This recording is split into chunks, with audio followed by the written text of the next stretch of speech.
Hi అండి. అందరికీ నమస్కారం. ఏపీ ప్రభుత్వ ఉద్యోగ పెన్షనర్లకు సంబంధించి ఒక ముఖ్య సమాచారం అయితే వచ్చిందండి.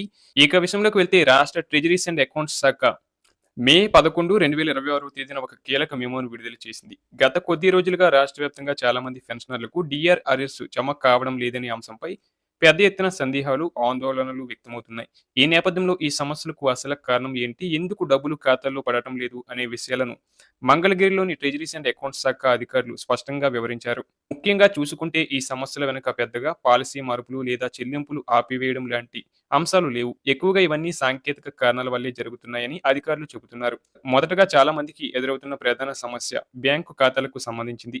కొంతమంది పెన్షనర్లు తమ బ్యాంకు అకౌంట్లను మార్చుకోవడం, కొత్త ఖాతాలు ఓపెన్ చేయడం లేదా ఐఎఫ్ఎంఎస్ కోడ్ మారడం వంటివి జరిగినప్పుడు ఆ వివరాలు ట్రెజరీ సిస్టంలో అప్డేట్ కాకపోతే ప్రభుత్వం పంపిన డబ్బులు సరైన ఖాతాకు చేరవు. ఈ పరిస్థితుల్లో ట్రాన్సాక్షన్ ఫెయిల్డ్ గా చూపిస్తుంది. చాలా మంది పెన్షనర్లకు ఇదే కారణంగా డిఆర్ అరెస్ట్ జమ కాలేదు. ఇక రెండవ ముఖ్యమైన సమస్య మరణించిన పెన్షనర్ల విషయంలో వస్తుంది. ఒక పెన్షనర్ మరణించిన తర్వాత అతని లేదా ఆమె పేరుతో ఉన్న బకాయిలు నేరుగా వారి కుటుంబ సభ్యుల ఖాతాలో జమ కావు.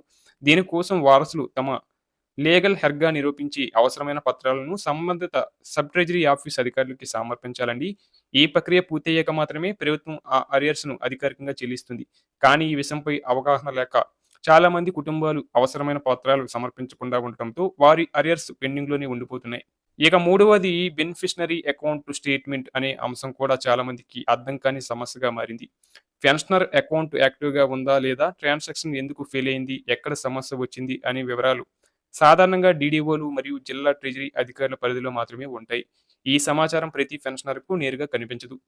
అందుకే ఎవరికైనా అరియర్స్ జమ కాలేదంటే వారు తమ పరిధిలో ట్రెజరీ ఆఫీస్ లేదా సంబంధిత అధికారులను సంప్రదించడం చాలా అవసరం. ఇప్పటికే రాష్ట్ర వ్యాప్తంగా డీడీఓలు మరియు ట్రెజరీ అధికారులు ఈ సమస్యలను గుర్తించి వాటిని పరిష్కరించేందుకు కసరత్తు చేస్తున్నారు. సాంకేతిక సమస్యలు ఉన్నప్పటికీ ఒక్కొక్క కేసును పరిశీలిస్తూ అవసరమైన మార్పులు చేసి ఫెయిల్డ్ ట్రాన్సాక్షన్లను మళ్ళీ ప్రాసెస్ చేస్తున్నారు. అధికారులు చెబుతున్న దాని ప్రకారం ఈ ప్రక్రియ కొనసాగుతుంది.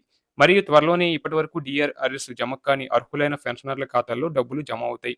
మొత్తానికి చూస్తే ఈ సమస్యలు శాశ్వతమైనవి కావు. పూర్తిగా సాంకేతిక కారణాల వల్ల వచ్చినవే. కాబట్టి పెన్షనర్లు తమ బ్యాంకు ఖాతా వివరాలు సరిగ్గా ఉన్నాయా?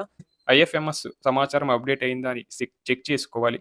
అలాగే అవసరమైతే సంబంధిత ట్రెజరీ అధికారులను సంప్రదించి సమస్యలను పరిష్కరించుకుంటే పెండింగ్‌లో ఉన్న డీఆర్ అరెర్స్ త్వరలోనే వారి ఖాతాలో జమయ్యే అవకాశం ఉంది.